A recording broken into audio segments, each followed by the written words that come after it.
Attention, all Folketeers. Welcome to Folk and Beyond. With me, your host, Derry Jones. I'll be having a special guest in the studio every month, featuring 5+1 faves, live performances from the Swinging Cat, and last but by no means least, Busby's going to be asking, what's going on at the Woodman Des? Yes, snippets from our very own Woodman Virtual Folk Club.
Hello and good evening, everybody, and welcome to my show. This is Folk and Beyond with Derry Jones, and in the studio today, my guest is Bryn Phillips. Hiya, Bryn.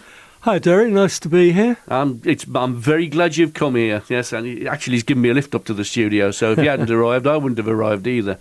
But there we have it. And Bryn's going to be talking about his 5+1 faves, of course. That's 5 tracks plus 1 track, which is 6 tracks. But it just sounds better to say 5+1, doesn't it, mate? Eh? Yeah, good idea. Yeah, there's always an odd one out in the track somewhere, I find. So it's always 5+1. Anyway, the first track that you've chose, Bryn, would you like to tell us about it? Tell us what it is and the title and everything like that? Well, the first track I've chosen is the first song that ever really blew me away.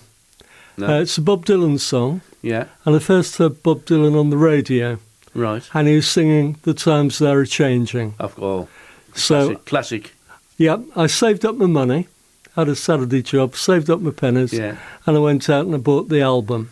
Put it on. Times They Are Changing was as good as ever, the first track. Yeah. But the second track just blew me away. It was the Ballad of Hollis Brown. I played it through. I lifted the needle up, went back to the beginning of the track, played it through again, almost wore the record out. Wow.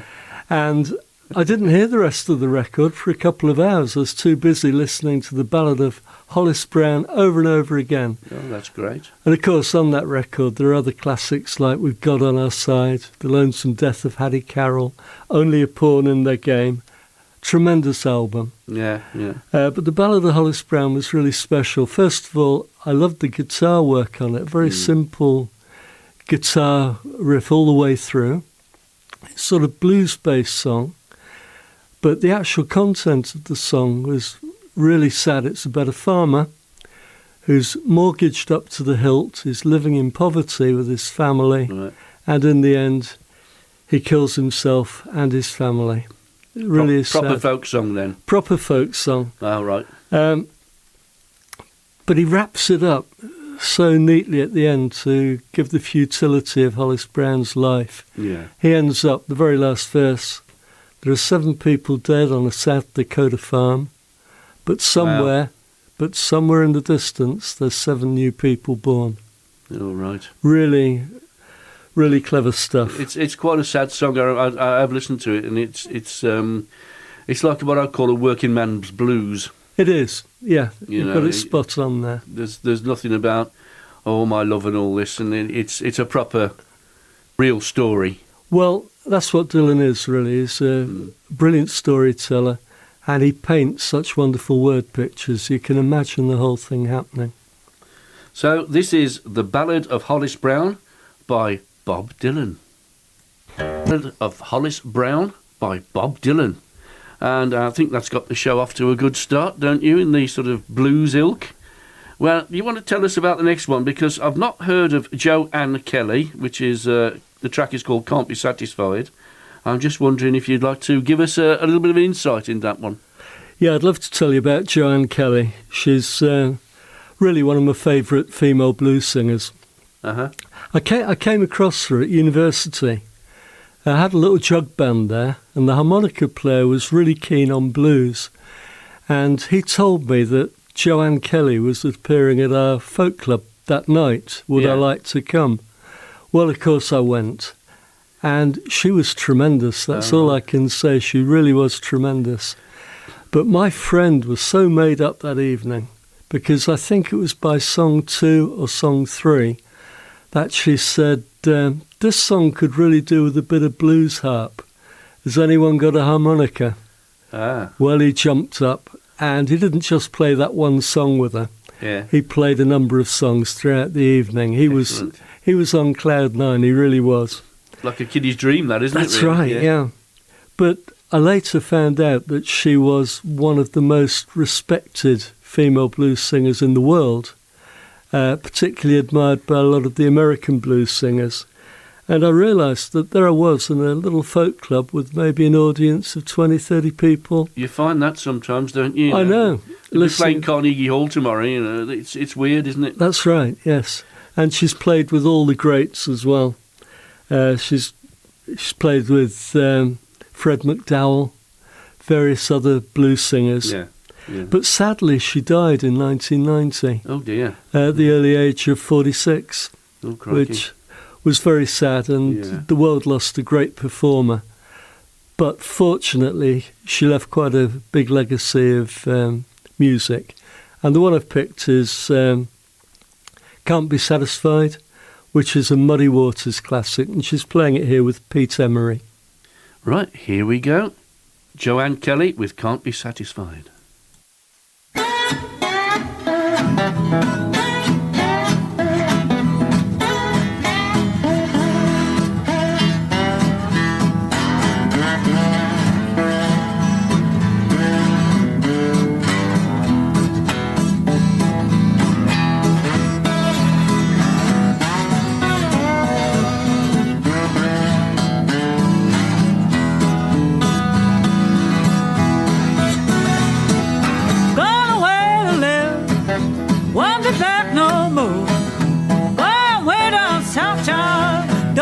Wanna go, I be trouble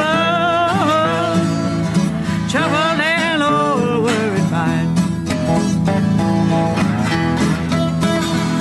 What's a way can be satisfied, and I just can't keep from crying.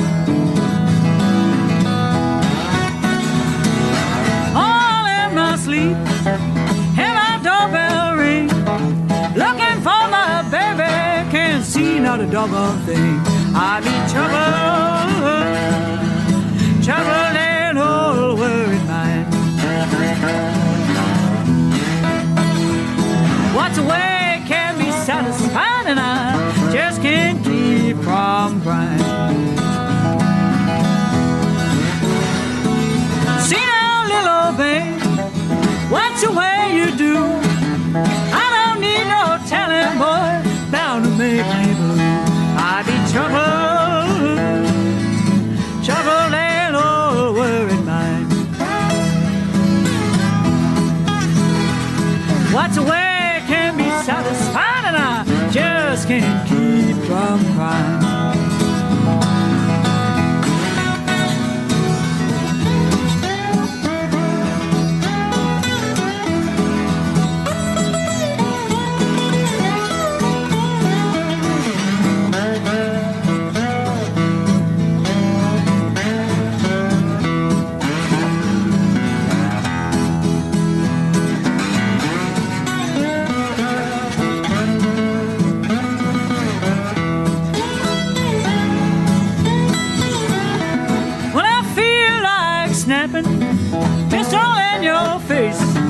I'm gonna let some graveyard child be your burying place. I be troubled and all worried mind. What's a way can be satisfied, and I just can't keep from crying. Well, it's goodbye, babe, I don't take no more. I'm way down south, child, Lord, hate to see you go. I be troubled and all worried mind. What's a way can be satisfied, just can't keep from crying. What's in a way can be satisfied, and I just can't keep from crying.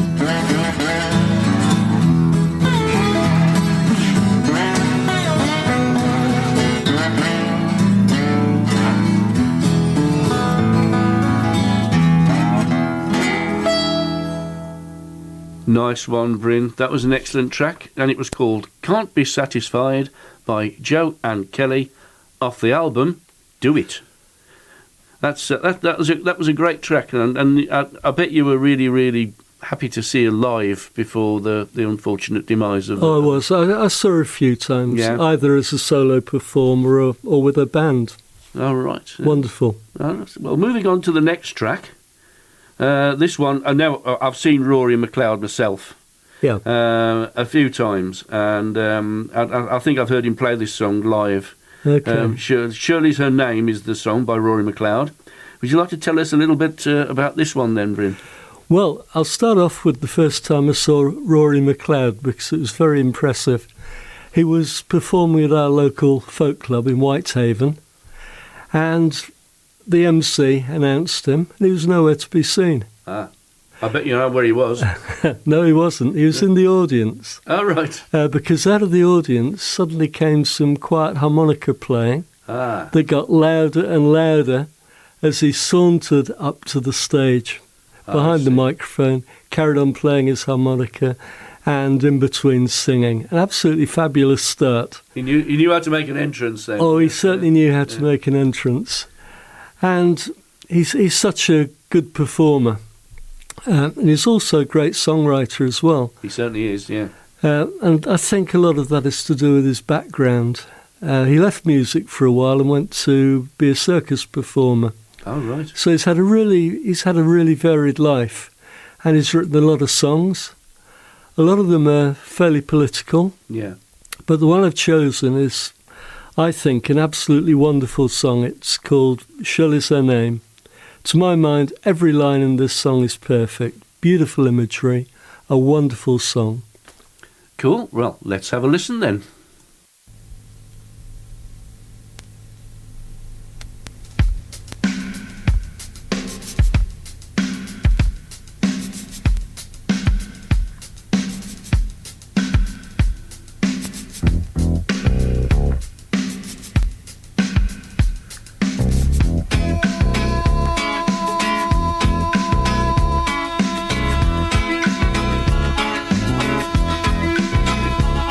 Well, it's so good to leave home, 'cause it's so good to come back home. There's no easier place to find on a map. She cried to see us go and she cried to see us back. There's no one else in the world who ever loved us like that.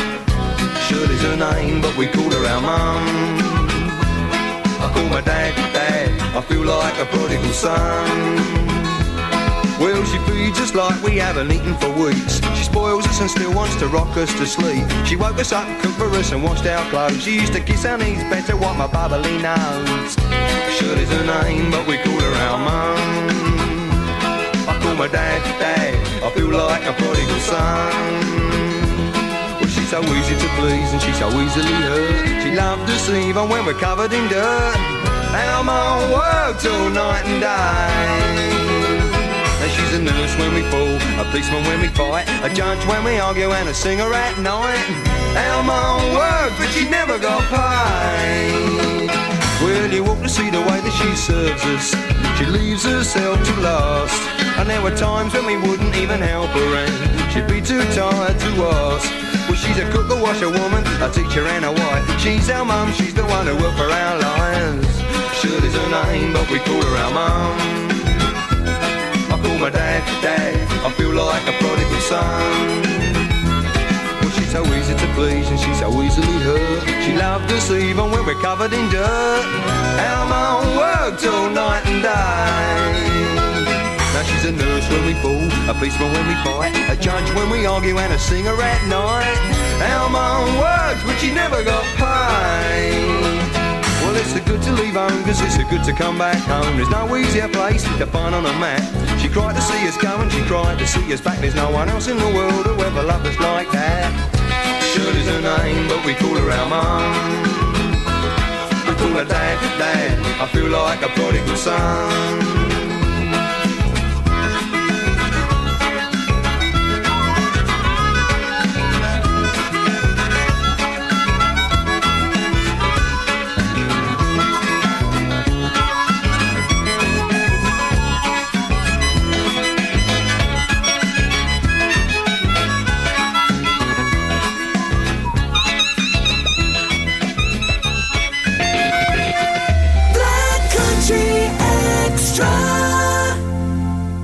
And that was an excellent track, Shirley's Her Name by Rory McLeod, off the album Angry Love.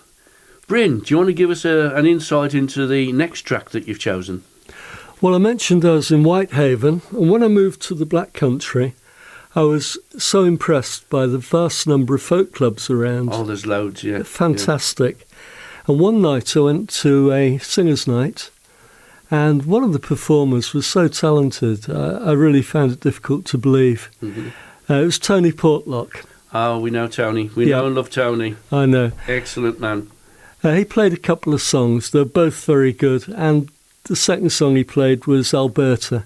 And, of course, he's got a classic finish to that, where the audience carry on singing as he walks back to his seat. Absolutely fantastic. It's great, yeah.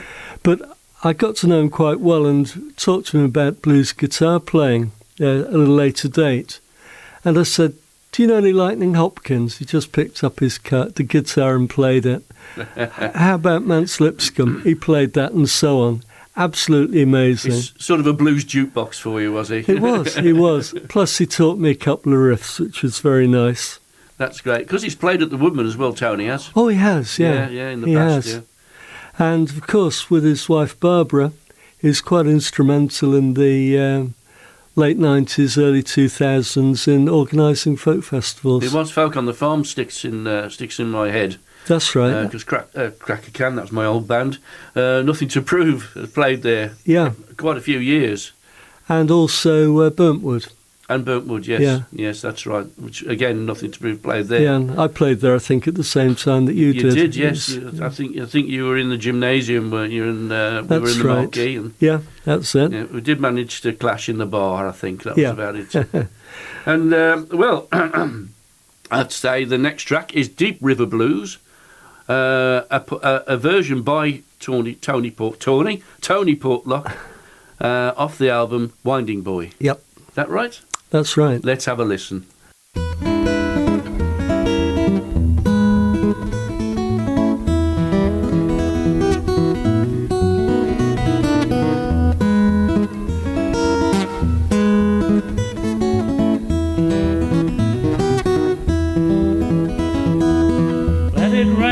it pour, let it rain, a whole lot more. Got those deep river blues. Let the rain drive right on, let the river just sweep along. Got those deep river blues. My old gal, good old pal, walk like a waterfowl. Got those deep river blues. Ain't nobody cried for me, sugar sweet honey, so is she. Got those deep river blues.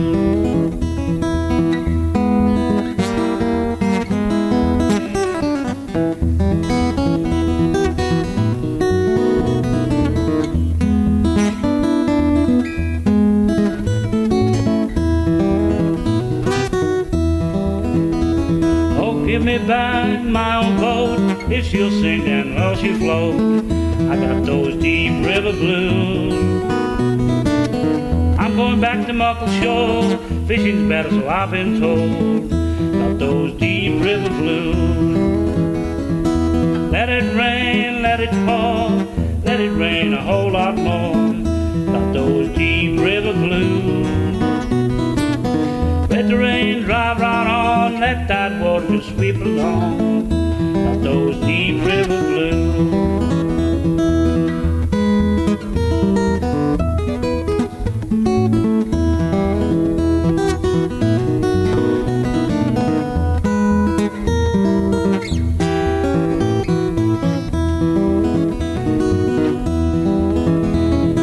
Let it rain, let it pour, let it rain, a whole lot more. I got the deep river blues. Let the rain drive right on, let that river just sweep along. Got those deep river blues. My old gal, good old pal, walk just like a waterfowl. Got those deep river blues. Soon round back to me, sugar sweet honey, so is she. Got those deep river blues. Let it rain, let it pour, let it rain a whole lot more, 'cause I got the deep river blues. Let the rain drive right on, let that river sweep along. Got those deep river blues. That was Tony Porklock's version of Deep River Blues. Wonderful. And an excellent player he is. He really is. I haven't seen him for a while, but I'm sure he's still tickling the strings, as they say. Yep. Right, your next selection, mate. Do you want to talk us through it? Okay, well, I wanted to pick a song by Anthony John Clarke. Who?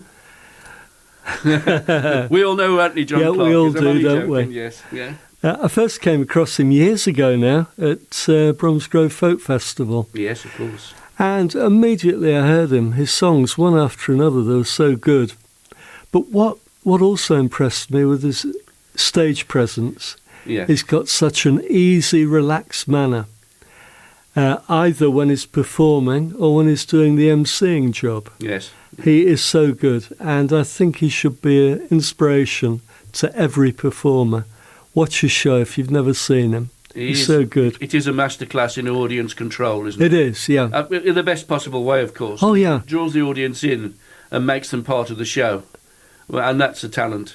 Plus, he's so popular. Yes. I mean, he's incredibly popular at the Woodman Yeah. and also at Bromsgrove, and I think he's probably popular everywhere he goes. I've never seen him bomb at a gig, so to No. speak. Yeah. No. And did you take some inspiration? Because, of course, you are an excellent singer-songwriter yourself, and you're also an excellent MC at the Woodman Folk Club. He is somebody who I aspire to. There we are. There we are. There we are. No, he really is good. In terms of his songs, as I say, he's written so many songs, and they're quite varied. A lot of his early songs are about the Troubles in Northern Ireland. Yes. Yes. Quite famous songs, those are, aren't they? Yeah, Marching Years and Irish Eyes. Mhm. Wonderful. And then he also writes some tragic songs. One of them was The Only Life Gloria Knows. Yes. And then on the other side of the coin, he writes some very humorous stuff.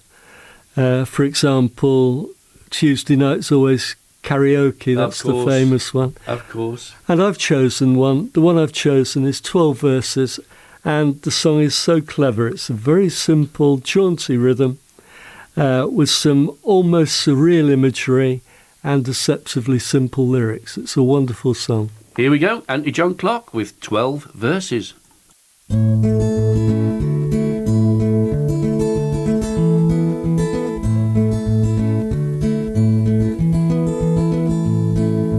I was born on a Sunday, placed in a big pink cot. I think that my mother would have liked a girl, but she was happy with what she'd got. My mother sent my father for a big blue blanket. The salesman said, "Afraid not." And the next time I'm born will be on a Monday when all the shops aren't shut. I asked my girl to love me, darling, be my wife. Love me every morning, try real hard to stick with me for life. But now I just can't blame her. She tried and tried and tried, but she knew that the grass was greener over on the other side. I want my mail delivering, I need my music loud. I want my sins forgiven, oh take my picture now. I'm not scared of lightning, I'm just afraid of clowns. So I go out with my sleeves rolled up and both my socks rolled down.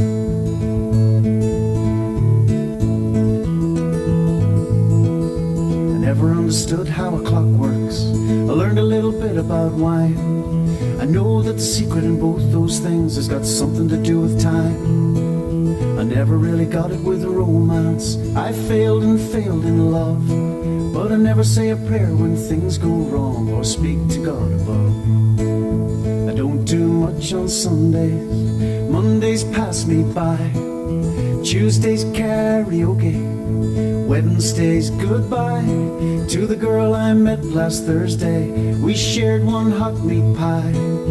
Fridays squeezed into Saturday's trousers and 7 days just flew by. I went for a stroll in the country, I took the bus to town. I lent my bike to my best friend's wife and she took it on the underground, where she got very busy with a busker.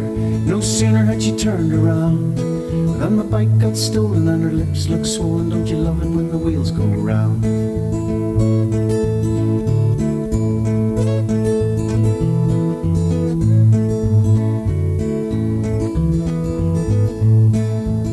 See Madonna in a concert, I got in for free. I didn't want any of my best friends there, just sing those songs for me. I want you to look at me and wink your eye, wear a top hat and a red bow tie. I want you to sing the fields of Athenry, the town I love so well. I can dine out in a restaurant, but I can cook the same at home. My best friend John climbs mountains just to spend some time alone. But I still get seasick on the water, I still get airsick on a plane. But I still fly and I still sail again and again and again. So look out of your window, look to the east and west. Tell me where you'd love to go, get that off your chest. Maybe someplace foreign, in the hills of France or Spain. I've been there twice, but it wasn't very nice, and I'm never going there again.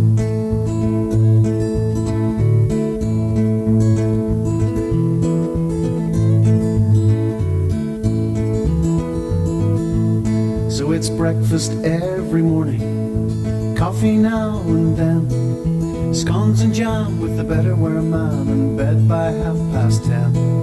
Avoid big steaks, take some breaks, favor something light.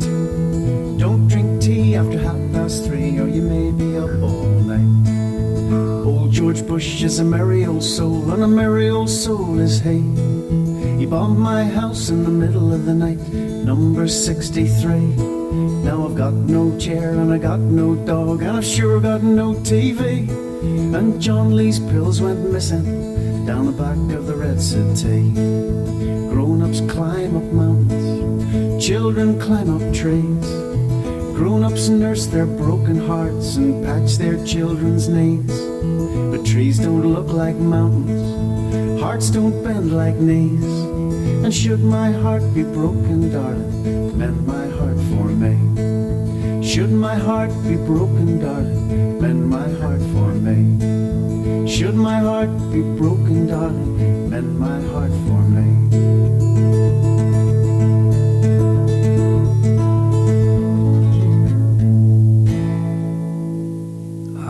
Anthony John Clarke there with his song 12 Verses from the album Tuesday We Will Fly. An excellent choice there, Bryn. And I'm speaking to Bryn Phillips in the studio, another excellent singer-songwriter and rather a good MC at the Woodman Folk Club. Oh, thank you, Derry. No, you're welcome, mate. Praise where praise is deserved. That's what I say. You're going to tell us about this another excellent song that's coming up now. Take it away, Bryn. Well, this is one of my songs called Silver and Gold. That's covered by Vin Garbutt. As many of you know, Vin Garbutt passed away in 2015. Very sad, yeah. Well, it was such a great loss to the folk world because, again, he was another performer that really could work the audience tremendously. He'd sing a happy song, a sad song, a very deep song, a traditional song. But in between the songs, no matter what they were, he always managed to do absolutely hilarious introductions. I know, yeah. It's a talent, that is, isn't it? It really is. I think it's a unique talent. I've never really come across anybody else like him. But on top of that, he was also a very talented songwriter. And he wrote some excellent songs. Some of them were controversial, like Dish of Glass. Then he wrote a song for the radio, which was another classic, Black Poplar. Yeah. And if you've ever been to any of his shows, you'll remember Punjabi Girl, a wonderful song. I do, yeah. Yeah. And also, of course, the classic Troubles of Erin. Yes, that's a cracking song there. Yeah. So he's an absolutely superb songwriter himself, but he also includes in his show songs by other much less known songwriters, such as Bernie Parry with Man of the Earth. Everybody will remember that one. And Where the Hell Are We Going to Live by Paul Wright. Yeah. That was also covered by the Proclaimers. And I was delighted to be added to that list of performers. That's an accolade, that is, mate. Oh, I was so pleased. He actually heard me sing the song at the Woodman. And, of course he did. And all the Woodman audience joined in, Yeah. which I think he really liked. And after the show, he said, hey, Bryn, could I have the words of that song? I'd like to give it a try. There we are. Well, I hesitated for a millionth of a second. 0.001 of a second, yes. And I sent him the words the next day, actually, by email. Yeah. And I didn't hear back from him for quite a while. And then he sent me a recording that he'd made at home. And he'd kept the melody, he'd kept the words with a few very minor alterations, but he'd really given it the unique Vin Garbutt treatment. Yes. Wonderful guitar playing that people often overlook. He really is he's a superb guitarist. a great guitarist, and his voice is totally unique. Totally unique, and you know it's extremely straight away. You know you're listening to Vin Garbutt, don't you? You know. That's right. Yeah. There are some people that try and imitate him. You know. Yeah, some do, but quite successfully, I can think of one. But there we are. Yeah. Okay. He's played this song everywhere, all over the UK. In fact, all over the world, and I kept getting reports back from people. Hey, I heard Vin play a song the other day. Yeah. Every time it sent shivers up my spine. You should be very proud. I was. I think I saw him do it at. I'm not sure whether it was Burntwood or whether it was at Shrewsbury. That's Shrewsbury if you're not. You're very posh, like, you know. But one of those two gigs, and he stood up on stage, played the song, and then he asked for you to stand up and do a standing ovation, which I thought was rather sweet of him. It was, and I know from what people have told me that every time he performed the song, he was really generous to me and always gave me full credit for the song. In fact, he used to call me Bryn Phillips. Bryn. Yeah. Bryn. Yeah. One or two people ended up calling me that for a while. I think yes, that there was a bit of a chant going on when you dance onto the stage at your introduction. That's right. Yes. People start shouting "Brimf, Brimf, Brimf," don't they? Well, one or two people were. Yes. They're all quite mad at the Woodman Folk. I know. They don't stand on ceremony there. No. and that's it is an excellent club, and you're an excellent MC yourself, Bryn, if I may say. Oh, that's very kind of you, Derry. But, so you're a man of many talents. Not only do you write songs that professional artists cover, but you're got the gift of the gab, as they say around these parts. Yeah? I really wish I had. Yeah. But using the gift of the gab, I'll just tell you a little bit about the song. Go on then. The song's about an ex-miner called John Gates, who was made redundant at the age of 50. And he had a hobby, which was embroidery. And he just didn't know what to do once he'd been made redundant. So he really took his embroidery to a much higher level. He took lessons. And he ended up teaching the subject, first at the local Women's Institute and then further wide.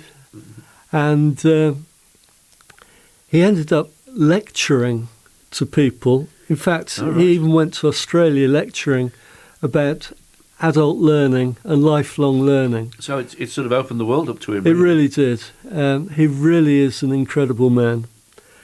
And this song is really about a radio interview that he made on Woman's Hour, where he told his story.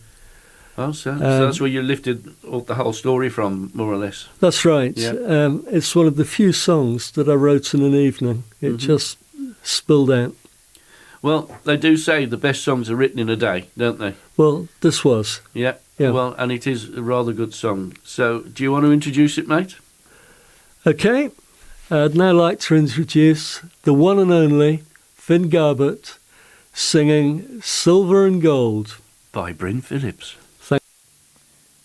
My name is John Gates. I worked down the pit till they closed it a few years ago.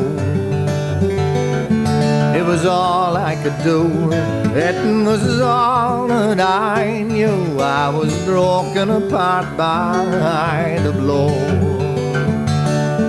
Most of my friends, they were in the same boat when they closed that old colliery down. And at 50 years old, I knew I was through. There was no work for me in the town. Give me the silver and gold.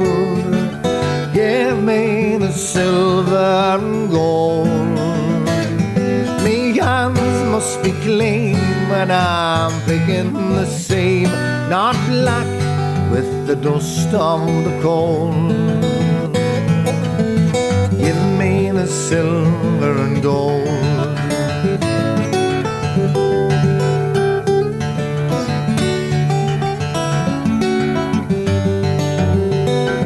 We still met at the club, but it wasn't the same. The comradeship somehow had gone. I remember the time on that cold picket line when our union bonds were so strong. And I never thought that I'd see grown men cry. They were hard men, proud and true. As they sipped at their beers, they fought back the tears, and I shared their despairing too. Give me the silver and gold. Give me the silver and gold. Me hands must be clean when I'm picking the seam, not black with the dust on the coal. Give me the silver and gold.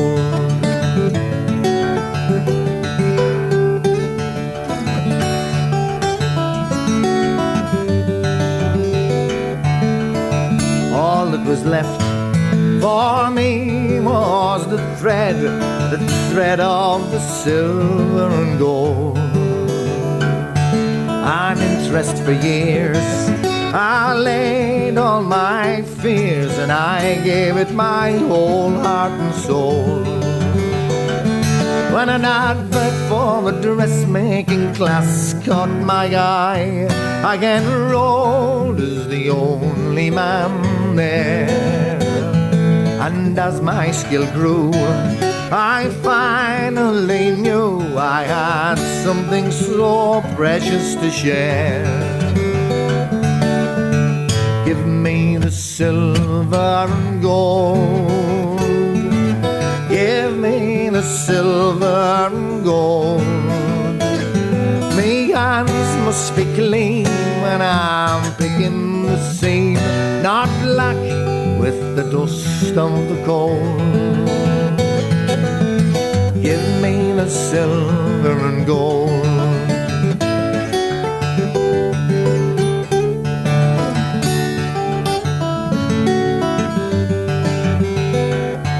I labored for months on my girl's wedding dress, stitching dreams through the silk with the thread.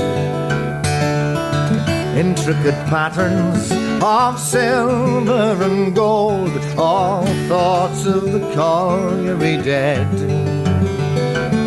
And as we walked arm in arm down the aisle, she smiled as I caught her eye. That moment so rare was just too much to bear. This hard man started to cry.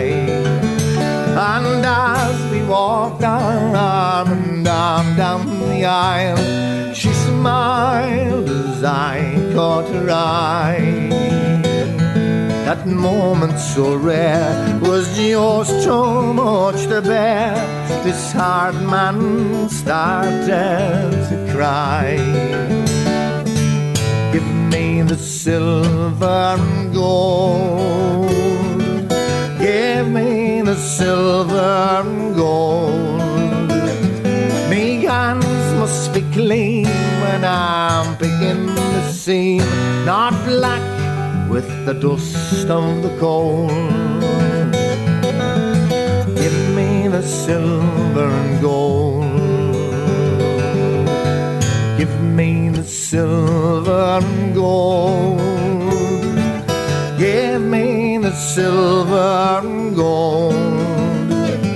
Me hands must be clean when I'm picking the seam, not black with the dust of the coal. Give me the silver and gold.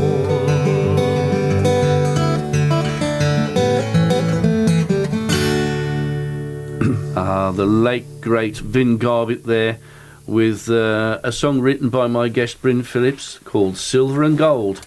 That's off Vin's album Persona Grata. Bryn, has anybody else covered any of your songs? Well, Anthony John Clarke has. He covered my song Tomorrow the Sorrow Begins, which is all about the closure of the Swan Hunter shipyards. Oh, right, yes, yeah. And he also covered Silver and Gold. Oh, there you go. He's done a really nice version of it as well. So you've had a few people cover Silver and Gold then? That's right. Well, as well as Anthony John Clarke and Vin Garbutt, it's been covered by Keith Judson. Oh, Keith, we know and love Keith, yeah. That's right. Yeah, not a bad picker for a vicar, as we say. Tony Portlock. Marvellous Tony Portlock, yeah. We just heard, yeah. And, of course, Fairfield. And they sang it quite a lot in the club. Yeah. With the result that now everybody at Bromsgrove Folk Club know the song as well, so they always join in the chorus. Well, I have to say there is a big crossover between Bromsgrove Folk Club and the Woodman Folk Club, isn't there? That's right. With sister clubs, basically. Yeah.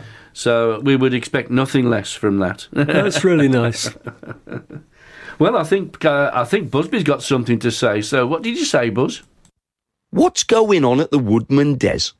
Well, Buzz, it's Gary Edward Jones doing his song Coming Back Around, an original song, and then Dan Walsh with The Lion, an original tune, and then The Haggis, a traditional tune. And it's all introduced by our most excellent MC, Bryn Phillips, who just happens to be my guest today. So here we go.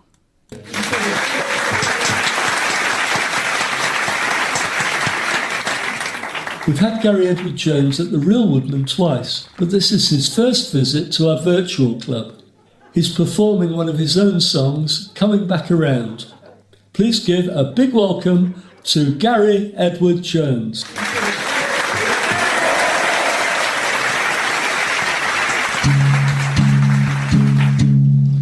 In the silence, the candles will burn to our favourite tunes.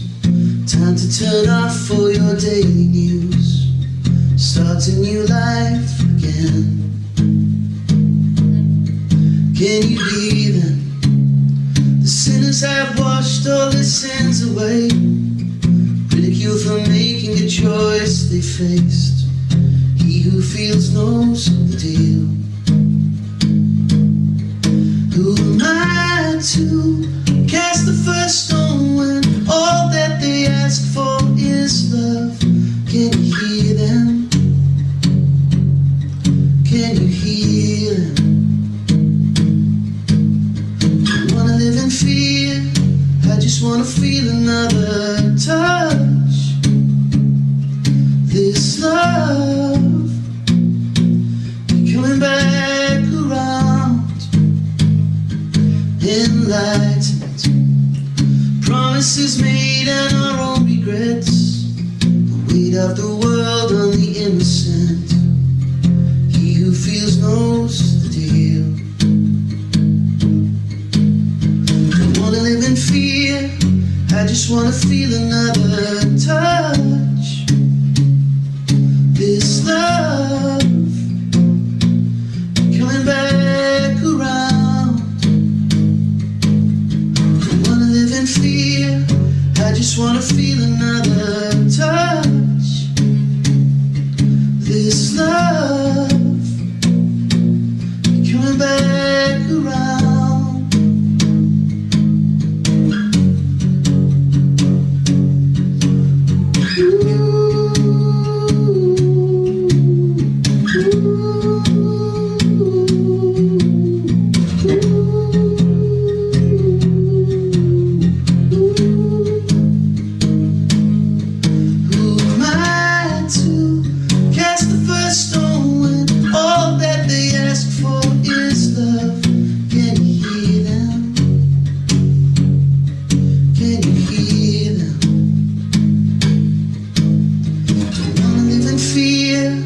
I just wanna feel another touch.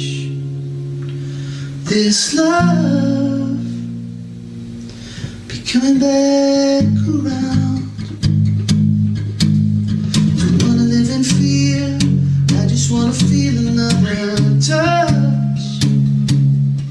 This love be coming back around. Be coming back around, coming back around, coming back around, coming back around.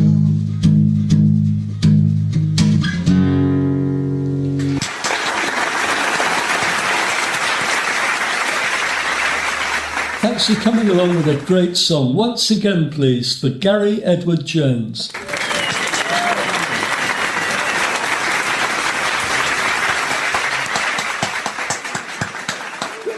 Dan Walsh is making his way to the stage with a couple of banjo tunes for us. The Lion is an original composition followed by a traditional tune called The Haggis.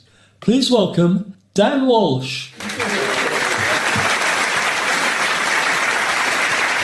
Hello, greetings to the Woodman Folk Club.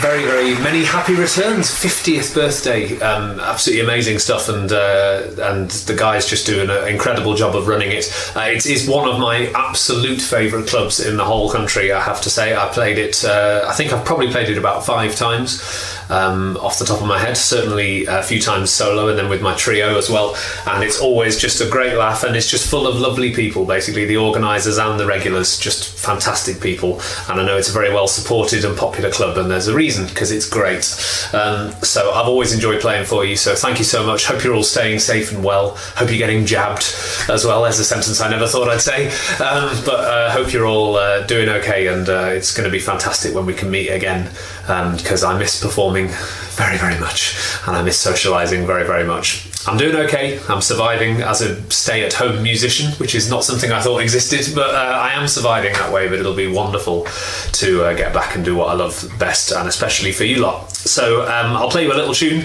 Well, I'm going to play you a couple of little tunes. I'll play you a tune of mine called The Lion, and then I'll go into a tune called The Haggis, which is a Scottish tune. I probably didn't need to tell you that, did I? But I'm going to play you those two reels, The Lion and The Haggis, because it's not long been Burns Night, so I'll play those two tunes. But keep well, everybody. Happy birthday, and all being well, I'll see you soon.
As always, a stunning performance.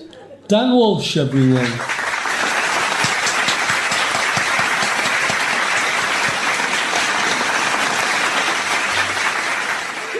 I love the Woodman, and we've been doing the Woodman Virtual Club, of course. And I have to say, Bryn, do you enjoy doing the MCing at the Woodman? Well, I've been doing it for quite a while now. I started off doing it on a sporadic basis, covering from Ian Munro when he went off on holiday. But now I'm doing it regularly every week. And one of the nicest things about it is that before the guests come on, I always do a little bit of research. So I found out quite a bit more of the guests than I would do otherwise. Well, you're a true professional there then, yeah? Well, I think you should do that if you're an MC. That's right, yeah. And always have a little chat with the guests and get to know them a bit. So I think that's the real bonus of doing it. Well, I mean, it just lifts the actual evening as well when you've got somebody introducing artists that, as you say, they know what they're doing because they've done a bit of research on it. But you wouldn't think because you've got such an easy style with introducing the guests. I've got to say it's quite easy to MC at the Woodman because it's such a great audience. You get really good feedback from the audience, and it's good fun. It is good fun.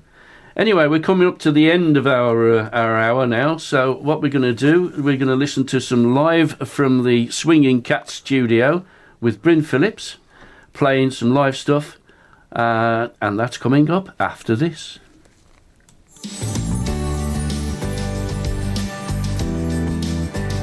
Black Country Extra.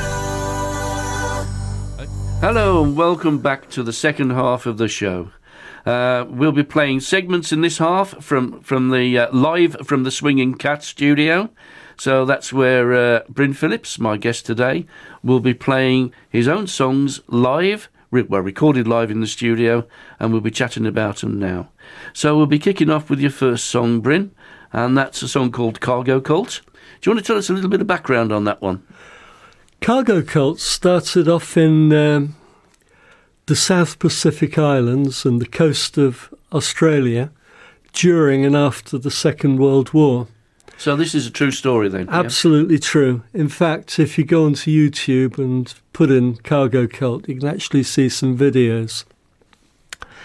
Right. They started off after the Second World War, and they came about because of the American air bases. Ah, I see. The indigenous population saw cargo planes land, and they saw the American sailors taking all these goodies off the cargo planes. Mm-hmm. Now, in their religion, they had paradise, and they believed that this cargo could only have come from paradise. Oh, I see. And if it came from paradise, it must actually be intended for them, because only their ancestors were in paradise. Oh, I see. And they thought that the Americans were somehow cheating and coaxing these planes down using magic. Ah, right. Well, as you would, I suppose, if you'd not known any difference. That's right. To make matters even more complicated for them, there were missionaries with the sailors, and the missionaries were trying to convert them into Christianity. So they had a mix of technology, religion, their own religion, and Christianity all coming together to form a cargo cult. Yeah. And what they believed was that if they could copy exactly what the Americans did, the cargo would actually come to them. I see. And so after the Americans left, they built runways, landing strips. They built bamboo planes. Uh-huh. They built control towers. And they lined the runways with coconuts with lights in. There were the lights for the runway. Right. And they even made little radios. And the radios were coconuts with vines and bits of grass in. So they basically used what they could to imitate what they thought would bring the goods from paradise. Exactly. And the video is really sad because you actually see the tribesmen looking into the skies, hoping that cargo would come. Oh, my goodness. And this went on for years after the Americans left. Right. And to my mind, one of the strangest things about it was that it didn't just happen on one island. Exactly the same religion occurred on a number of islands and also parts of the coast of Australia. Oh, I see. So it was this sort of mixture of religion and science. And there's a quote from somebody I really admire, Carl Sagan, who said that any sufficiently advanced technology is indistinguishable from magic.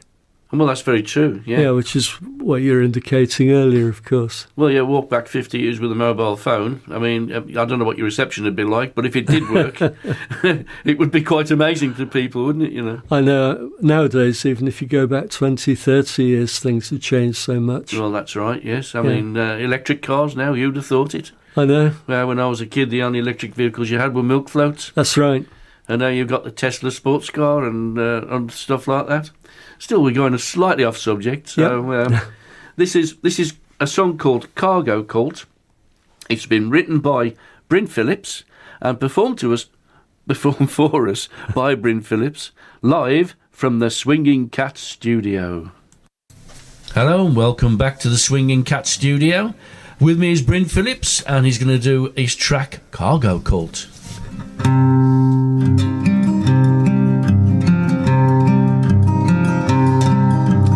White men know the way to steal our ancestors' treasure. He's learnt the secret rites.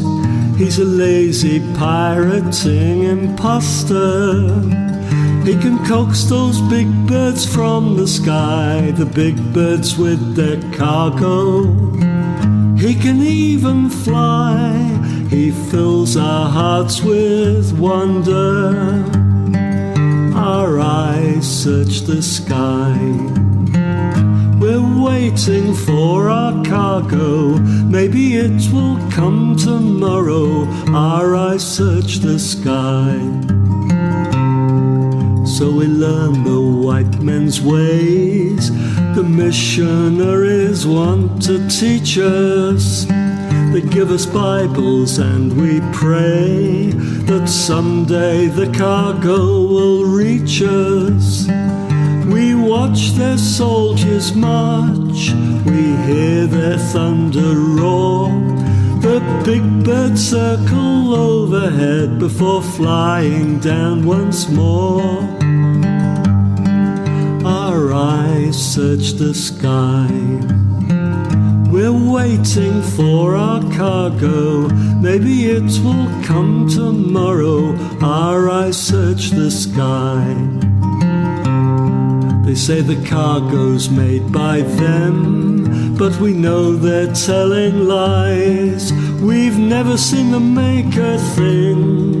Their words we now despise. They shuffle papers on their tables. They just sit around all day, speaking into boxes full of wires, while their missionaries pray.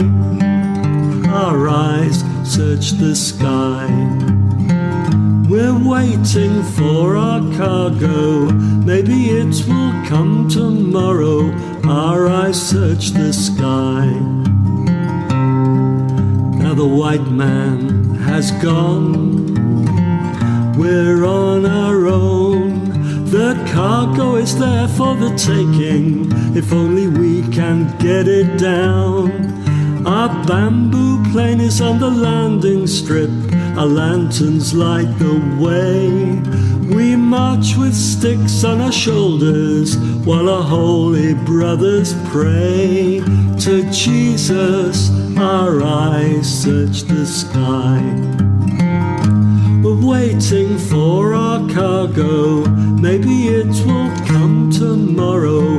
Our eyes search the sky.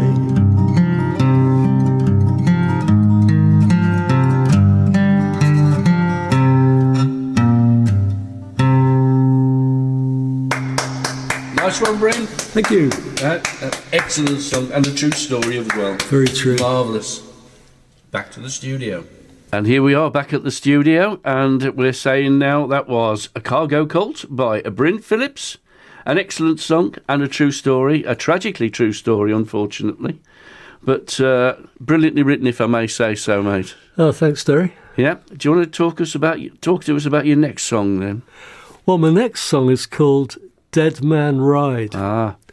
It's all about the exploits of Flemming Pedersen and his father's corpse. Oh. In Copenhagen back in 1998, I believe. So this is another true story? Most of my songs are true, actually, yes. Oh, there you go then. Yeah. I heard this one on the radio, on the news, when I was driving home from work. I remember it really clearly. It was quite a drizzly day. And suddenly this item came over the newspaper. I just had to pull the car in to listen to it, and I've got quite a few people hooting at me. But nevertheless, I pulled the car over into the edge, got out a notebook, made lots of notes, and got home and started to write the story. Oh, excellent. It's all about Flemming Pedersen, whose father had died, and Flemming was really unhappy that he hadn't said all the things he'd have liked to have said to his father.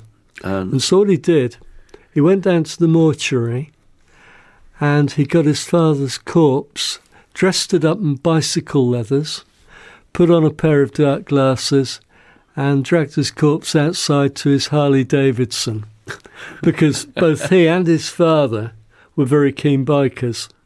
Wow.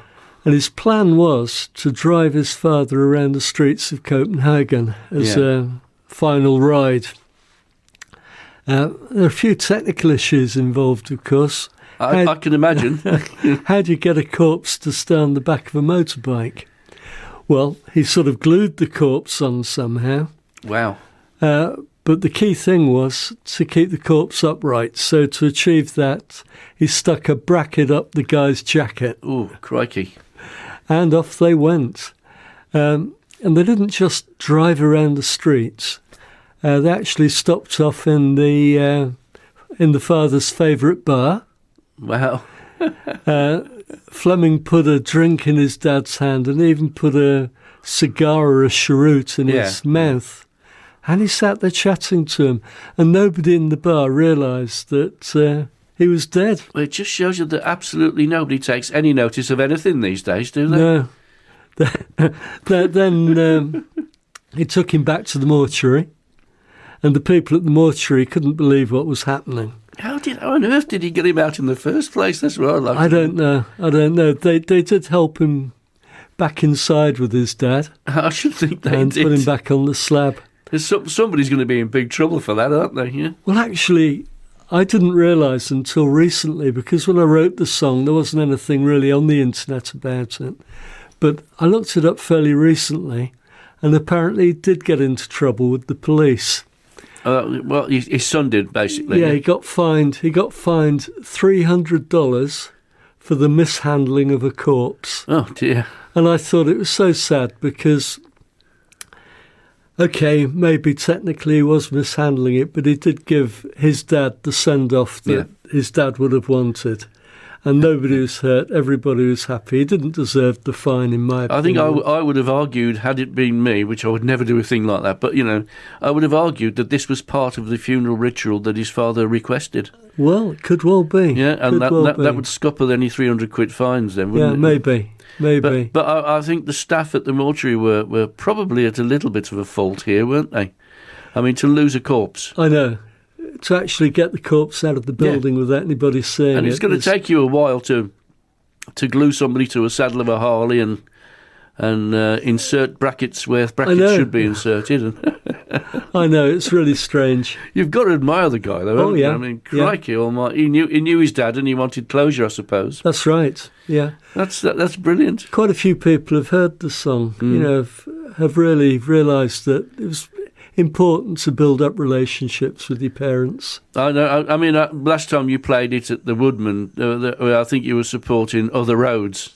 Right. And they were absolutely in bits, and they thought it was an incredible song. They really did enjoy it. Oh, that's nice. No, it wasn't Other Roads, sorry. It was Granny's Attic. Oh, right. Granny's Attic, okay. Yeah. They were they were rolling about in the aisles. Right. They were, but it is a very funny song. Yeah. And made all the funnier by the fact that it's absolutely true. So let's have a listen then. This is Dead Man Ride by Bryn Phillips. And here we are, back live at the Swinging Cat studio with Bryn's second song, and it's called Dead Man's Ride. No, it's not. It's called Dead Man Ride. Dead Man Ride, that's right, Derry.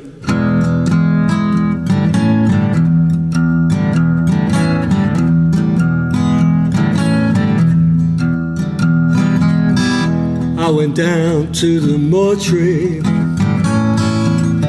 I dragged you off the slab, dressed you up in your black leathers. I was glad that you were my dad. I put on your dark glasses to cover your dead eyes. I dragged you from that place of death to my Harley parked outside.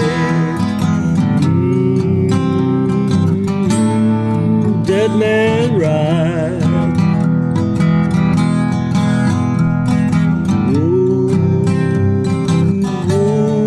Dead man ride. Well, I glued you on the saddle, had to make sure you didn't fall. I stuck a bracket up your jacket, you were sitting proud and tall. We started off so stately, but soon I picked up speed. I was cruising through the city streets, you were rocking in the breeze. Ooh, dead man ride. Ooh, dead man ride. We stopped outside your favorite bar. I manhandled you inside. In the dark and the gloom in there, no one noticed that you died. I prized open your dead fingers, stuck a drink in your left hand, and I stuck a cheroot in your dead man's lips as we listened to the band. Ooh, ooh, dead man ride.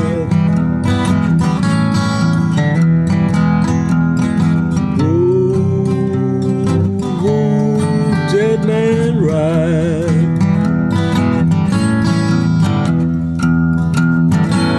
We talked about my childhood and all the things that I'd done. You didn't speak, but I swear you listened to the ranting of your son. I wasn't sad, I was so happy be drinking with my dad in this bar down in Copenhagen. I thought, hey death, you ain't so bad. Ooh, dead man ride. Ooh, dead man ride. I went back to the mortuary. They couldn't believe their eyes when I parked my Harley Davidson and carried you back inside. We lifted you so gently, put you back on the slab. When I took off your dark glasses, I smiled. I swear you smiled back. Ooh, dead man ride. Ooh, dead man ride.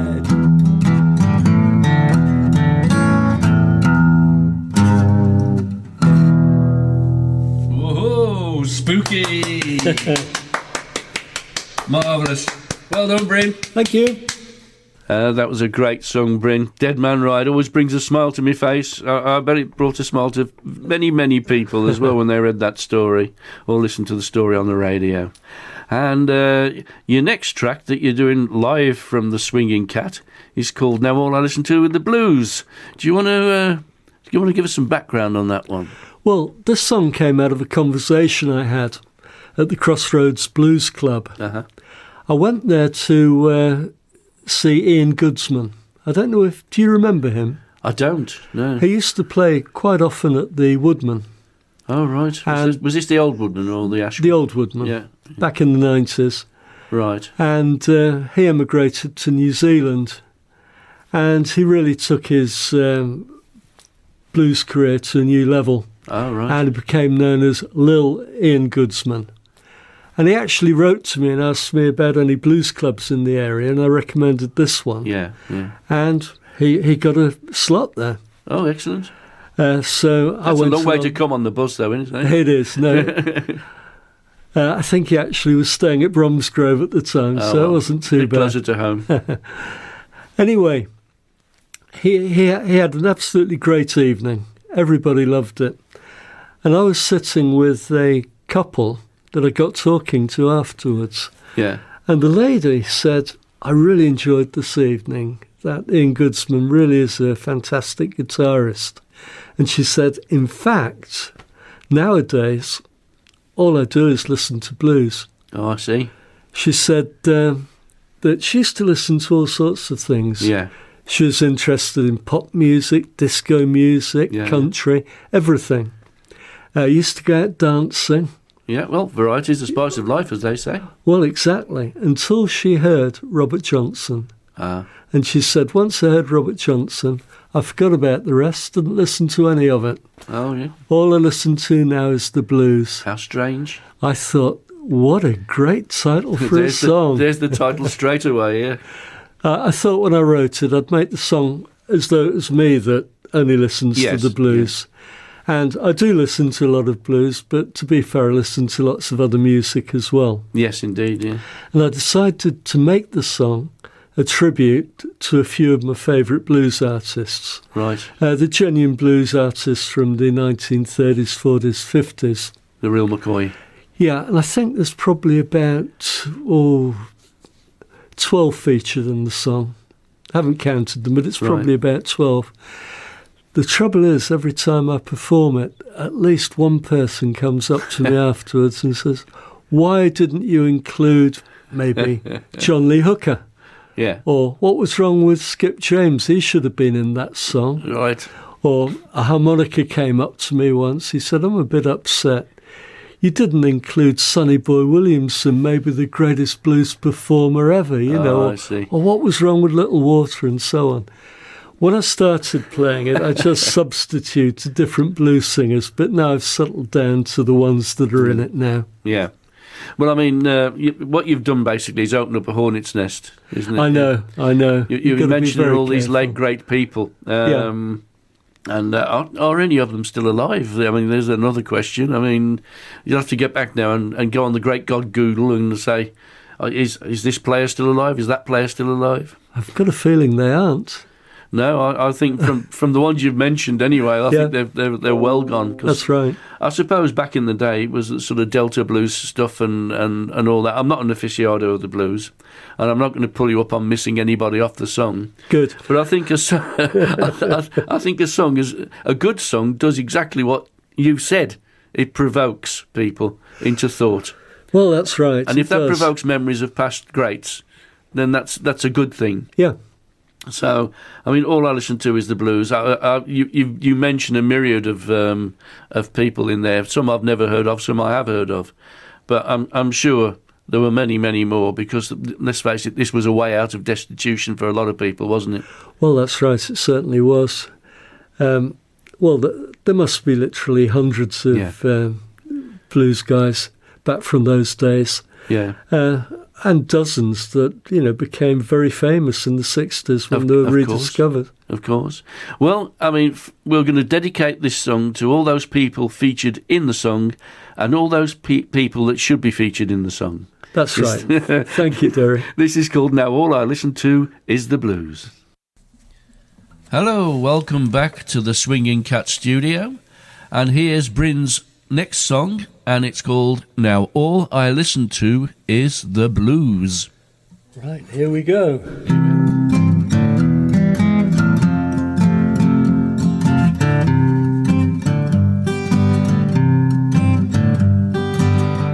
Well, I used to listen to pop music, hip-hop, country, rap and disco too. But then I heard Robert Johnson sing, now all I listen to is the blues. I listen to Willie Dixon, Howling Wolf and Muddy Waters too.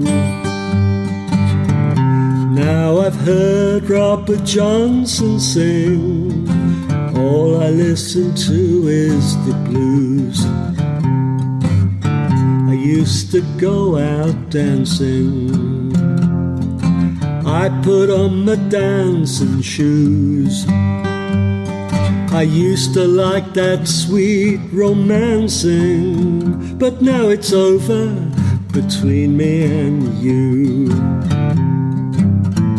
I listen to Furry Lewis, Lightning Hopkins and Blind Lemon too. Now I've heard Robert Johnson sing, all I listen to is the blues.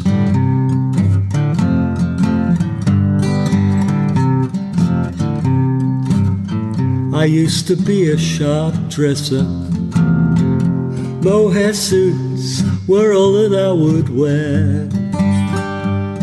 But now I wear jeans and loose sweatshirts, Sometimes I forget to comb my hair.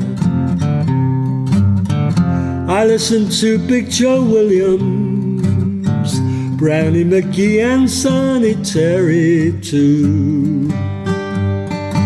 Now I've heard Robert Johnson sing. All I listen to is the blues. Now I'm thinking of the crossroads. I'm thinking of the man who made a pact with the devil with a guitar in his hand. I listen to Blind Willie Johnson, Booker White and Charlie Patton too. Now I've heard Robert Johnson sing. All I listen to is the blues.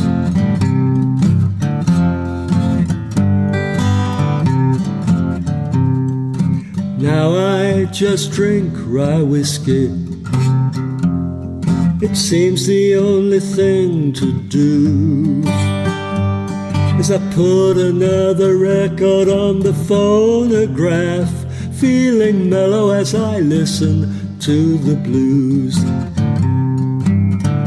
I listen to Robert Pete Williams, Man's Lipscomb and Fred McDowell too.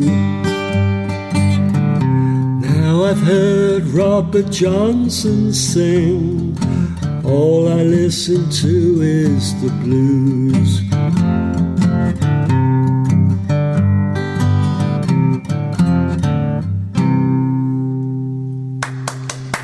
There we are. Did you spot your favourite blues player in all that lot? There were a lot left over, Derry, that I couldn't fit in. There we have All I Listen To Is The Blues by Bryn Phillips. Rather excellent blues song in its own right, I think. And well, Bryn, tell us about the next one, because this one is a bit of a spooky one, I think, isn't it? It certainly is. It's a ghost song, and it's one of the few songs that I do that isn't quite true, although there is some truth in it. It goes back a long, long time. When I was walking my parents' dog on Caswell Bay, right, and it's getting towards the end of the day, the light was fading, and I was throwing bits of driftwood for the dog. Mm-hmm. And the dog would run after the driftwood, bring it back and so on. We're having a great time. And then I looked up and I saw this lady or young girl wearing a white dress on the beach. And I thought, that's really strange, and she was walking slowly towards the sea. I didn't think much of it. I threw a few more bits of driftwood for the dog. Yeah. I looked up and she'd disappeared. Oh. And I couldn't figure out where she'd gone. She certainly wouldn't have got down to the sea in that time. She might have gone behind some rocks, but I'm sure I'd have seen her. I thought, is she a ghost? Oh, spooky. Or is it just a trick of the light? Well, when I went home, I asked various people, is there any reports of a ghost on Caswell Bay? Yeah. And everybody said, no, not at all. Not as far as we know. No, there isn't. Well, somebody's got to be the first one, eh? Well, what I thought, to be honest, that's not going to ruin a good song. So I sort of wrote this song about a ghost on a beach. And this particular ghost is the ghost of a young girl that committed suicide in a previous year. And every year she goes back to the same place and she reenacts her suicide. And the little twist in the song is that she doesn't realise she's a ghost. She doesn't realise she's dead. A restless spirit, so to speak. That's right. And she doesn't really know why everything seems so familiar to her. And that's the song. But a few years later, well, not a few years later, many years later, I did a bit of research on Caswell Bay. Because by now, of course, there's a lot more on the internet. Yes, there is. And I discovered there is a ghost on Caswell Bay. There you go. And the ghost is called the White Lady. And there's a reason for that, I bet. And now I'm really wondering. Well, I mean, this is the beauty or the mystery of the natural world, isn't it? That's right, yeah. I mean, whether you believe in ghosts or not, there are definitely things going on that we don't have a handle on quite yet. And I think that we could do a whole new show on ghost songs, couldn't we? Really? Well, yes. Anyway, finding that bit of information out changed that song for me quite a bit. Well, it's validated the song, hasn't it? That's right. So I mean, Bryn always tells true stories in his songs, and he was a bit worried early on, I could tell, about this being half true, and maybe an interpretation, but then vindicated by a search engine. Yeah, well, to be fair, the actual true ghost is a totally different story. Right. But the ghosts nevertheless. Well, ghosts can have a wander about wherever they please, can't they? It certainly looks like it. Well, let's see. This one is called Moonspin, and it's by Bryn Phillips, so over to the Swinging Cat studio. Hello there, welcome back to the Swinging Cat, live at the Swinging Cat. And here's another song from Bryn Phillips, and it's called Moonspin. Another ghostly song out there.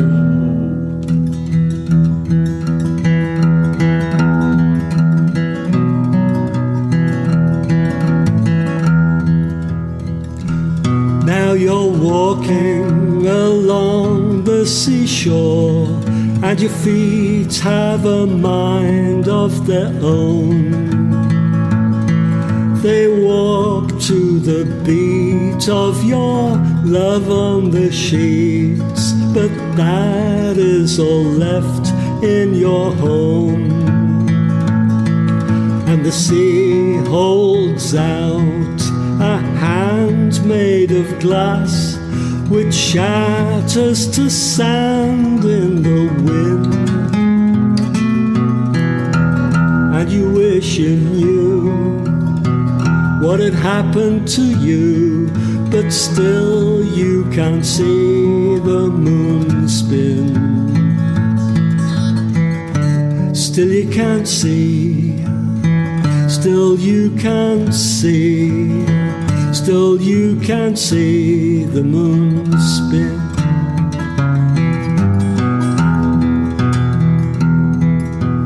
Now your face is alight with a primitive fright as your heart takes a ride on the sea. Your hands are of bone, they're uncovered and bare, twisted in an unspoken plea. And the moon in the sky echoes your cry as you turn your head from the thing that's making you sad, like your love that's turned bad. Still you can see the moon spin.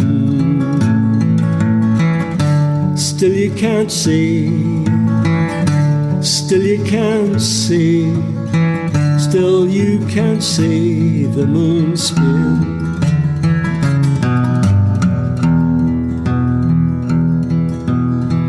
Your body is numb, you can't feel the wind or even the sting of the spray, as a strange figure unknown beckons you on, and caught in her spell you obey. And now you are free as the shimmering sea opens and closes back in. And you look at the sky and you no longer cry, and now you can see the moon spin. And now you can see, and now you can see, now you can see the moon spin.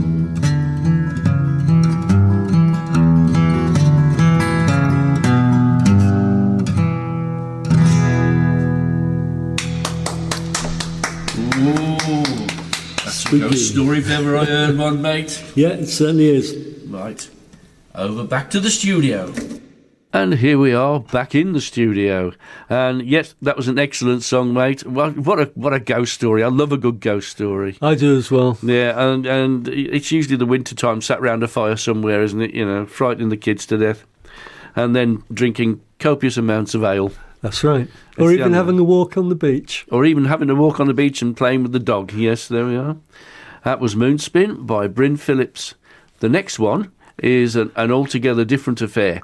Again, I believe this one's a true story, isn't it, Bryn? So it's Valentine Gray and a true story of is it a chimney sweep or a climbing boy? A climbing boy. Yeah. This song came from the Isle of Wight, and Valentine Gray has become quite a character there. There's a statue erected to him. There's a walkway called Gray's Walk. And it came about because Valentine Gray was a climbing boy employed by a chimney sweep. Right. He was about 10 years old, and of course his job was to climb up chimneys, presumably to reach the places where the brushes couldn't get to. Yeah, yeah. And they lived a really hard life. But I came across the story when we were on holiday in the Isle of Wight in 2005. Right. And we visited the world-famous Brading Waxworks Museum. Oh, is that a little bit like Madame Two Swords, you know, on a same scale, or? A little bit like it. It's famous because of some of its horror exhibits. They've got really horrible Chamber of Horrors. Well, they did have it closed in 2010. Oh, dear. But it's reopened again. That's the good news. It's a sort of mini waxworks. Yeah, yeah. Valentine Gray's back in that. But we were walking around Brading's Wax Museum and suddenly came across a room where there's a chimney and a little boy climbing out of it. I see. And suddenly over the loudspeakers came a booming voice which said, "This is the sad, tragic story of Valentine Gray." And we listened to it. It was fantastic. Yeah. And Margaret said to me, "There really is a song there. You ought to make a few notes." Yeah. Well, I did. We stayed in that room for quite a while, listened to the story over and over again, and I was frantically making notes. And when I came home, I wrote the song. And it's really about the hardships of climbing boys in those days. And this particular climbing boy was murdered by the chimney sweep. Oh, my blimey. And the poor little chap died. And people were so outraged and shocked about what happened is that it really led a lot of support and encouragement for the movement to improve the life of children in factories. Yeah. And Valentine Gray was sort of attributed with a lot of credit for that. Yes, because it is a dreadful story, isn't it? Yeah. The cruelty involved. I know, it's absolutely horrible. When I wrote the song, I started to think, I'm glad these things don't happen anymore. Well, yeah. And then I thought a bit more, and I thought, well, maybe they do. You never know, do you? You hear a lot about sweatshops employing children in various countries. Yes. Maybe even in parts of this country. It was a very big part of the news a few years back, wasn't it? And a few quite big department stores fell foul of that story. That's right, yeah. Probably unwittingly, but they fell foul of it. I would imagine, definitely unwittingly, because you wouldn't support anything like that. Well, I ask people really when they hear this song, and they're obviously feeling very sorry for Valentine Gray, just to give a thought about what's happening nowadays as well. Well, I mean, it is truly thought-provoking. But I mean, what happened to the guy who was running this child slave labour? Did he end up in jail or? Well, he did. In fact, it tells you the story in the song. He did end up in jail. He hit the boy and killed him. And he earned himself a year in prison. Just a year in jail? Probably with time off. That's disgusting. I know, it's awful. When was this about? What time, what sort of era was it? It's in the 19th century, and it happened in 1822. And poor little Valentine Gray at the time was 10 years old. Blimey. So 10-year-old boy. climbing chimneys. Well, I bet they'd be lucky to live till they were 20 or something at that rate, wouldn't they? Because of the soot. Well, the soot's incredibly toxic. Yes. That would have killed them if falling down didn't, or being hit by the chimney sweep. Beaten to death. Yeah. But I would encourage anybody, if they go to the Isle of Wight, to have a look in the Mini Waxwork Museum. Yeah, which has been resurrected, as they say. That's right, yes. Unlike poor little Valentine Gray. I know. But at least his death did cause was in vain. Of course, it wasn't in vain. It caused a good movement for the end of child labour. That's right. Or child slave labour, I should say. It did, yeah. Anyway, here's the song. It's Valentine Gray by Bryn Phillips. Over to the Swinging Cat Studio. Hello again, welcome back to the Swinging Cat Studio. And here's Bryn with a true story, the song Valentine Gray.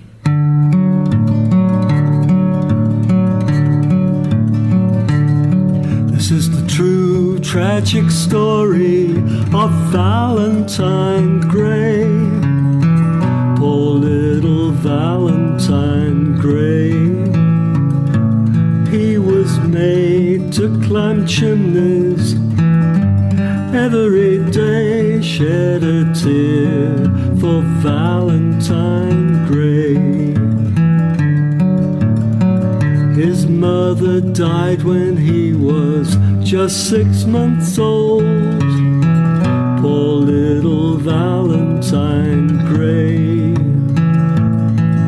His father just left him, shivering and cold, shed a tear for Valentine Gray. He went to the workhouse and there he stayed. Poor little Valentine Gray. Until one day a chimney sweep took him away, shed a tear for Valentine Gray.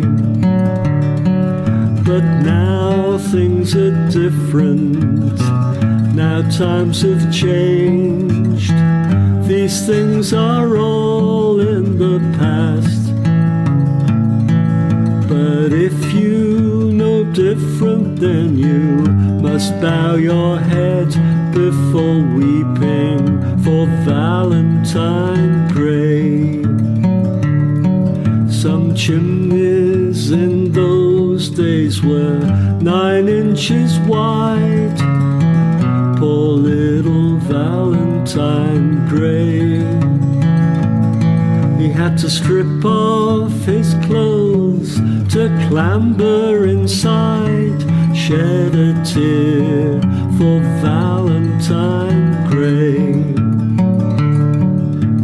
Climbing boys couldn't be fat. Poor little Valentine Gray. A starvation diet took good care of that, shed a tear for Valentine Gray. If the boys got stuck, the sweep might light a fire. Poor little Valentine Gray.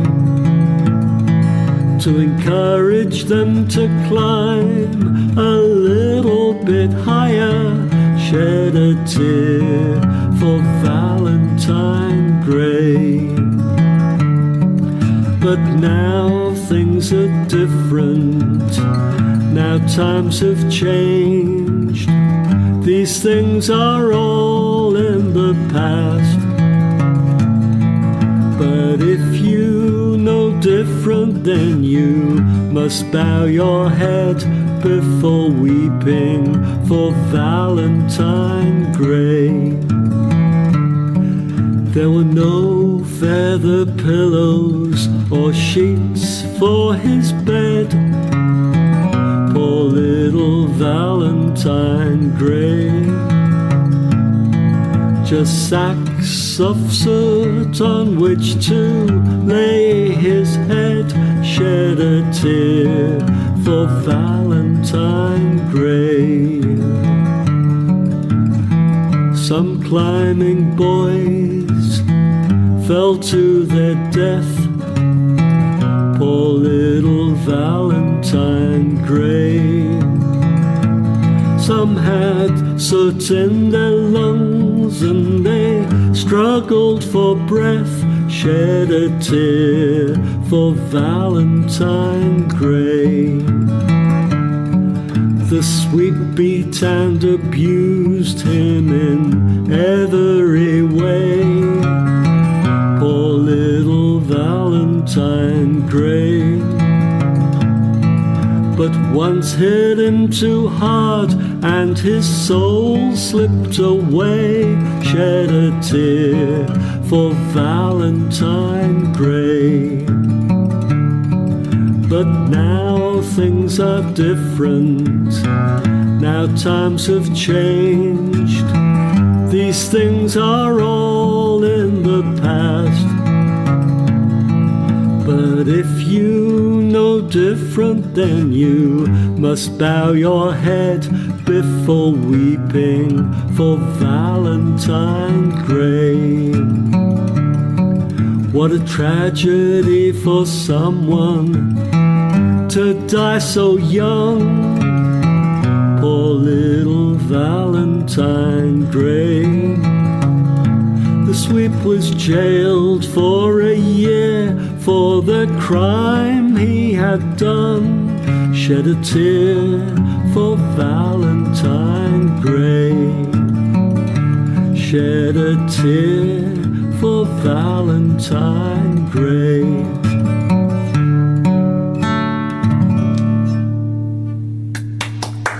Valentine Gray. Great song, great song. Tragic story, but a great song, Bryn.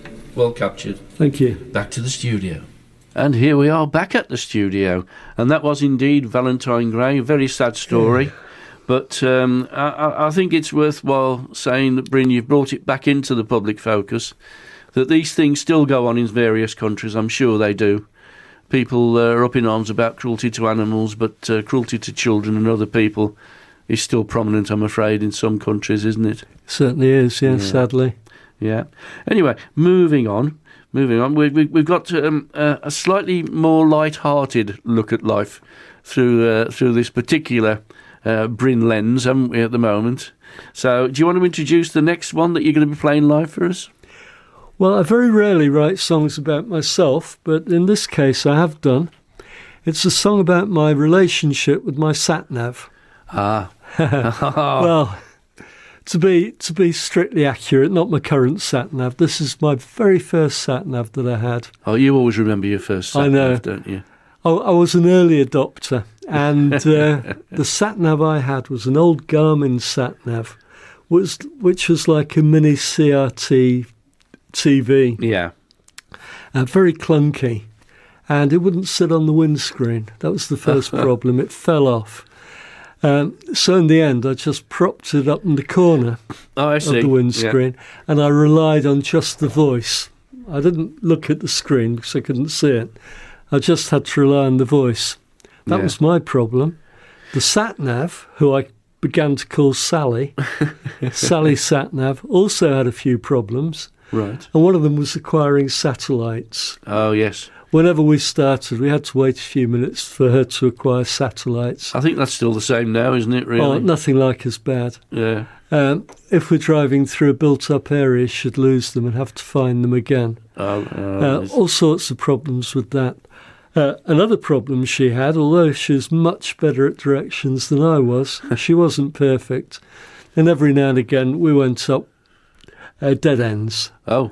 And she'd say, do a U-turn at your convenience.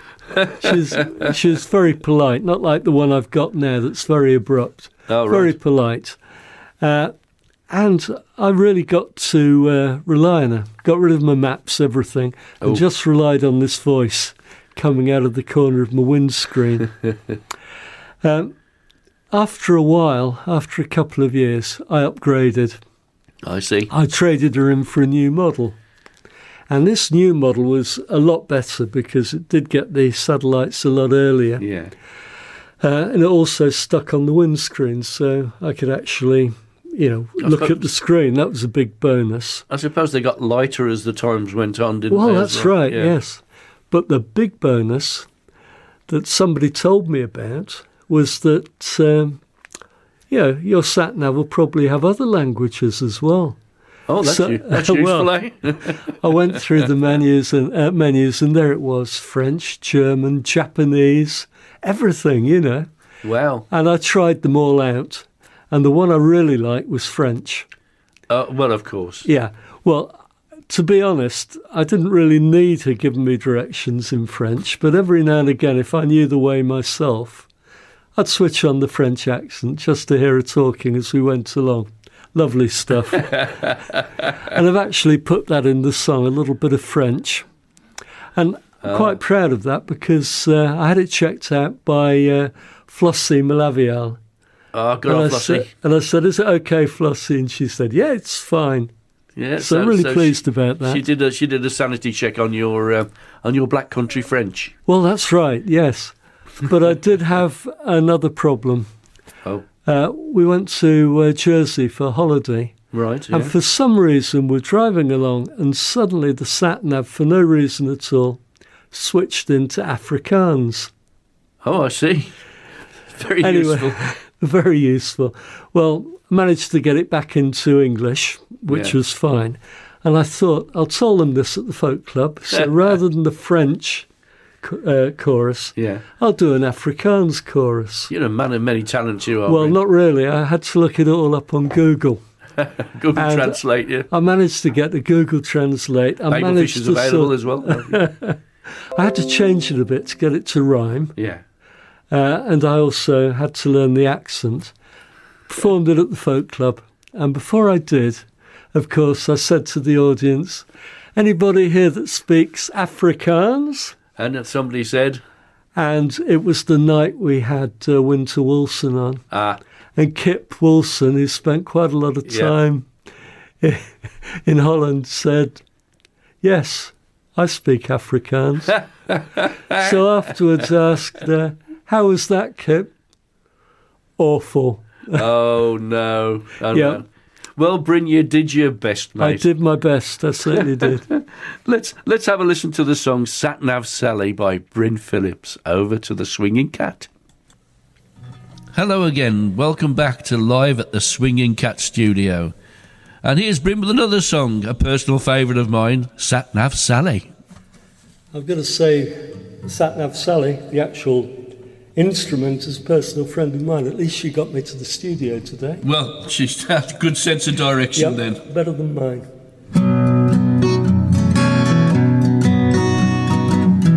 Well, I've got a new friend. She travels with me every day. She keeps me on the straight and narrow. I've thrown my maps away. If I disagree with her and try to go my own way, Sat-Nav Sally speaks to me, and this is what she says. Recalculating, honey, I think you've gone wrong. Recalculating, honey, I'll get you back home, safely back home.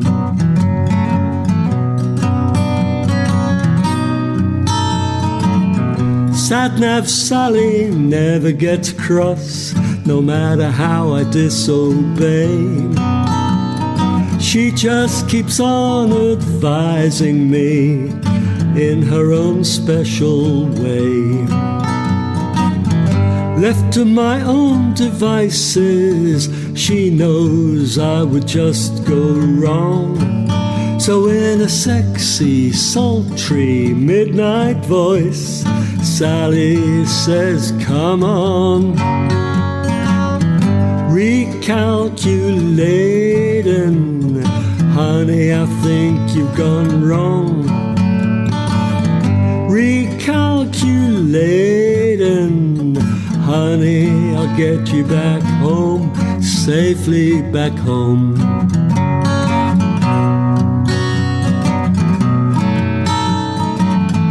We went down to the seaside. I thought that it would be fun. I really wasn't concentrating when I heard her say straight on.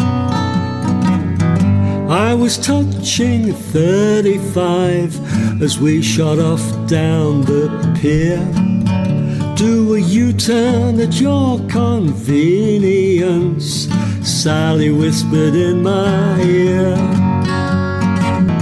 Recalculating, honey, I think you've gone wrong.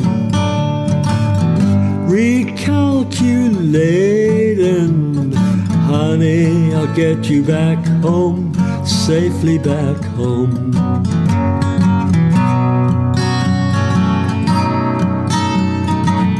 We went for a drive in the countryside.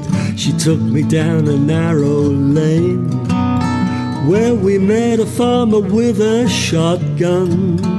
His eyes looked quite deranged. I was verging on hysterical as she fired his shotgun in the air.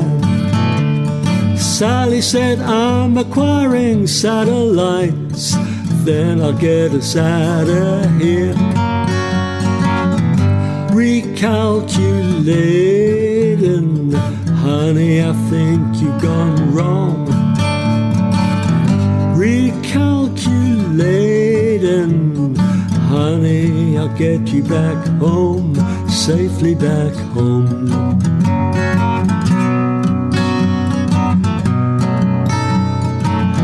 Sat-nav Sally never gets lost. She knows her way around. She cruises down the motorways and weaves all through the towns. All the while she speaks to me, I never ever feel alone. Whether right turn left or right, I know she'll get me home. Recalculating, honey, I think you've gone wrong. Recalculating, honey, I'll get you back home, safely back home.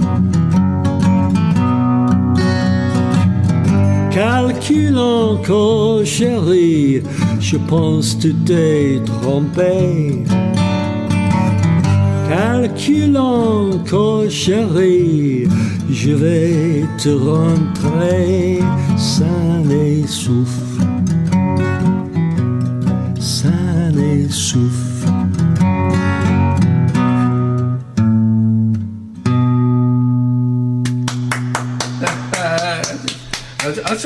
Did I detect a little bit of black country French in that one, mate? Just a little bit messy. Oh, brilliant. We back at the studio. Well, we managed to find our way back to the studio, so I think we're doing okay there, Bryn, don't you? Yes, doing fine. And I have to say, that was Sat-nav Sally, a very funny song, and one we're all sort of strangely familiar with, I think. And it's a song by Bryn Phillips, my guest today. And I hope you've enjoyed yourself here, Bryn. I've enjoyed it very much, Derry, and also at the Swinging Cat studio. Oh, yes, the wonderful. Quite an experience. The wonderful. You can see why I call it Swinging Cat. Oh, yes. You know, yeah. I mean, there isn't a lot of room in there, really. But, yeah, I've enjoyed every minute of it. And I've enjoyed recording you as well, live at the Swinging Cat. Oh, that's great. Yeah, and hopefully we can get some mixers on the go in the studio and do it all in one place at some point. That'd be very nice. Yeah, because, you know, that would make it easier on you and easier on me. Well, there we are then. I've been Derry Jones and Bryn has been Bryn Phillips. And we'll see you all soon. Bye.